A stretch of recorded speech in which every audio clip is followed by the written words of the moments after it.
Happy morning. ഇന്ന് ശരിക്കും pleasant ആയിട്ടുള്ളൊരു മോർണിംഗ് ആയിരുന്നു. നല്ല ഭംഗിയുള്ള ആകാശവും നല്ല സൺറൈസൊക്കെ കണ്ടുകൊണ്ടാണ് രാവിലെ തന്നെ തുടങ്ങിയത്. ഇന്നലെ പെയ്ത മഴ കൊണ്ട് തന്നെ ഇന്ന് രാവിലെ നല്ലൊരു ചില്ലായിട്ടുള്ള മോർണിംഗ് ആയിരുന്നു. നല്ലപോലെ എൻജോയ് ചെയ്യാൻ പറ്റിയായിരുന്നു. നല്ല പ്ലസൻ്റ് ആയിട്ടുള്ള ഒരു ഫീലും നല്ല ഫ്രഷ് ആയിട്ടുള്ള ഒരു ഫീൽ ഉണ്ടായിരുന്നു ഇന്ന്. അതുകൊണ്ട് തന്നെ രാവിലെ തന്നെ കിച്ചണിൽ കയറി നല്ലൊരു ചായയൊക്കെ ഇട്ടിട്ട് ഇന്നത്തെ ദിവസം തുടങ്ങാമെന്ന് വിചാരിച്ചായിരുന്നു.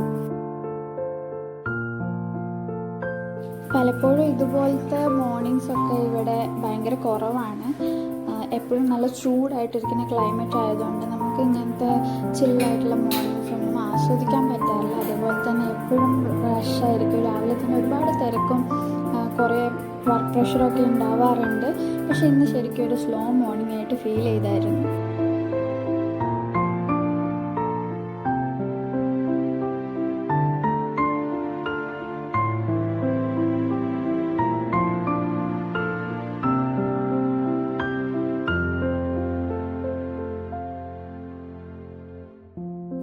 ചായ റെഡിയായി അങ്ങനെ. സോ ഇന്ന് രാവിലത്തെ ബ്രേക്ക്ഫാസ്റ്റിന് വേണ്ടി ദോശയും എഗ് കറിക്കും വേണ്ടി പ്രിപ്പറേഷൻസ് ഞാൻ സൈഡ് ബൈ സൈഡ് ചെയ്തുകൊണ്ടിരിക്കുകയായിരുന്നു. അതിനുവേണ്ടി വെജിറ്റബിൾസൊക്കെ കട്ട് ചെയ്ത് എല്ലാം റെഡിയാക്കി വെച്ചുകൊണ്ടിരിക്കുകയായിരുന്നു.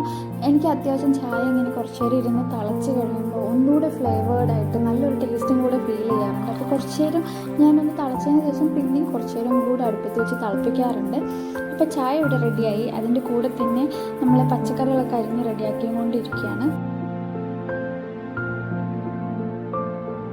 ഏട്ടനും എനിക്കുള്ള ചായയൊക്കെ ഞാൻ കപ്പിലേക്ക് എടുത്തു വെച്ചിട്ടുണ്ടായിരുന്നു. ഏട്ടൻ ഇതുവരെ എണീറ്റിട്ടില്ല. ഏട്ടന് കുഞ്ഞാവ് എണീറ്റ് കഴിഞ്ഞാൽ പിന്നെ ഫുള്ള് ഒച്ചയും ബഹളവും ആയിരിക്കും. അതിൻ്റെ ഇടയിൽ എൻ്റെ സ്ലോ മോർണിംഗ്സ് ഒന്നും എൻജോയ് ചെയ്യാൻ പറ്റാറില്ല.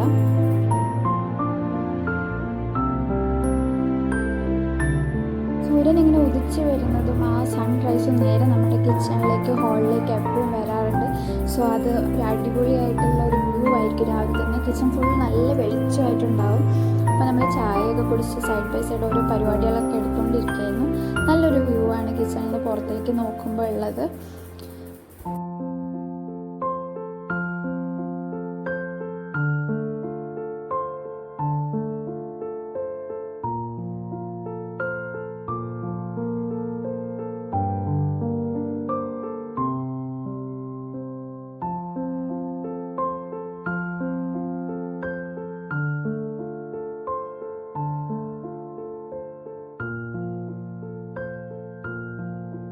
നമുക്ക് എഗ് കറി ഉണ്ടാക്കാൻ വേണ്ടിയിട്ട് ആദ്യം തന്നെ അത്യാവശ്യം കുറച്ച് കോക്കനട്ട് ഓയിൽ വേണ്ട അത്ര ഒഴിച്ചതിന് ശേഷം നമ്മൾ കട്ട് ചെയ്ത് വെച്ചിട്ടുള്ള വെളുത്തുള്ളി, മുളക്, പിന്നെ കറിവേപ്പില എല്ലാം ഇട്ടിട്ട് ആദ്യം ഒന്ന് അതിൻ്റെ പച്ചമണം പോകുന്നവരെ ഒന്ന് മൂപ്പിച്ചെടുക്കണം.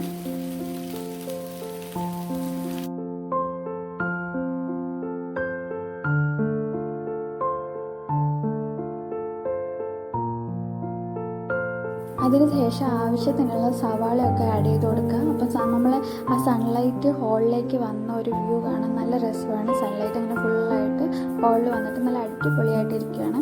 നമുക്കപ്പോൾ ഈ ഉള്ളി ഒന്ന് നല്ലപോലെ വഴറ്റിയെടുക്കുക. അതിൻ്റെ കൂടെ തന്നെ നമുക്ക് ഒരിച്ചിരി ഉപ്പ് ഇട്ട് കൊടുത്തിട്ടുണ്ടെങ്കിൽ വേഗം വഴണ്ട് കിട്ടും. പിന്നെ നമ്മൾ തക്കാളി ആഡ് ചെയ്ത് കൊടുക്കുകയാണ്. തക്കാളി അതേപോലെ തന്നെ നല്ല തക്കാളി ഉള്ളിയും കൂടെ നല്ല വഴണ്ട് കിട്ടണം.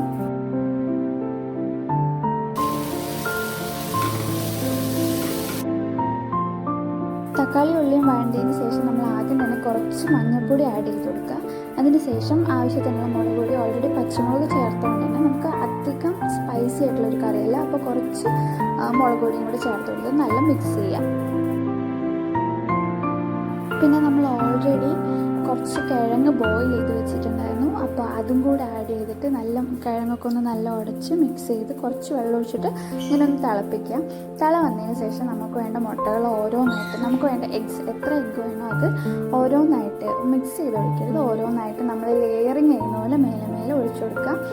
പിന്നെ കുറച്ച് പെപ്പർ പൗഡർ ഇടുക. കുറച്ചുകൂടെ സോൾട്ട് വന്നിട്ട് നമ്മൾ എഗ്ഗിന് മുകളിലായിട്ട് ആഡ് ചെയ്ത് കൊടുക്കണം.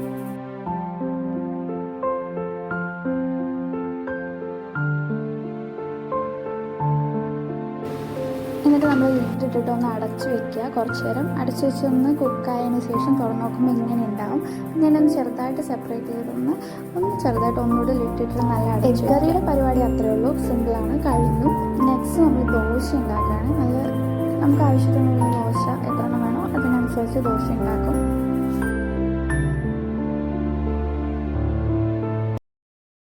കുറച്ച് ബട്ടറൊക്കെ ചേർത്തിട്ടാണ് ഞാൻ എപ്പോഴും ദോശ ഉണ്ടാക്കുക. എനിക്ക് ബട്ടർ ചേർത്ത ദോശ കഴിക്കാൻ ഭയങ്കര ഇഷ്ടമാണ്.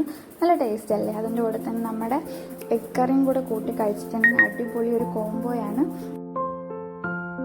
രാവിലത്തെ പരിപാടികളൊക്കെ കഴിഞ്ഞാൽ തന്നെ കിച്ചൺ കാണാൻ നല്ല അടിപൊളിയായിട്ട് നിരന്ന് പരന്നിരിക്കാറുണ്ട്.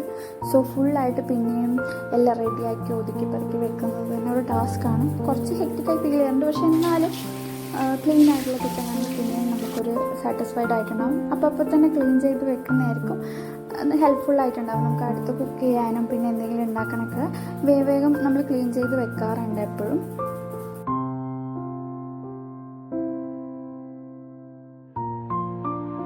കിച്ചൺ ക്ലീൻ ആയി കഴിഞ്ഞപ്പോൾ തന്നെ നല്ലൊരു ഫീൽ കിട്ടാൻ തുടങ്ങി. ഒരു സുഖ ഫീലായിരുന്നു. അത് കഴിഞ്ഞതിന് ശേഷം നമ്മുടെ കുഞ്ഞാവയ്ക്കുള്ള കായക്കുറുക്ക് ഉണ്ടാക്കുകയാണ്. കായപ്പൊടി എടുക്കുക, അതിലേക്ക് ഇച്ചിരി പനങ്കൽക്കണ്ട് ഞാൻ ഓൾറെഡി മെൽറ്റ് ചെയ്ത് അതിൻ്റെ ഇതൊക്കെ അരിച്ച് കുറുക്കി എടുത്ത് വെച്ചിട്ടുള്ളതാണ്. അതിലേക്ക് വെള്ളവും കുറച്ച് പാലും മിക്സ് ചെയ്തു. പിന്നെ അതിനെ കുറുക്കി എടുക്കണം. വാവയ്ക്കുള്ള രാവിലത്തെ കുറുക്കാണ്. വാവയ്ക്കിപ്പോൾ 8 months ആയി. സോ ഞാൻ കുറച്ച് ഗീ ഒക്കെ ആഡ് ചെയ്തിട്ടാണ് എപ്പോഴും ഫുഡ് കൊടുക്കാറ്. ഇടയ്ക്ക് കുറച്ച് നെയ്യൊക്കെ നല്ല ആഡ് ചെയ്തിട്ട് കൊടുക്കാറുണ്ട്. അപ്പോൾ ഇന്നത്തെ ഒരു രാവിലെ റൊട്ടീനൊക്കെ ഇങ്ങനെയാണ്. കുറച്ച് ഹരിബറി, അതേപോലെ തന്നെ ഇത്രയൊക്കെയുള്ളൂ രാവിലത്തെ പരിപാടികൾ. ഇവിടെ കുറേ പക്ഷികളൊക്കെ നമ്മൾ ഈ ഇടയായിട്ട് കാണാറുണ്ട്. എനിക്ക് ഒരു നല്ല മോർണിംഗ് ആയിരുന്നു.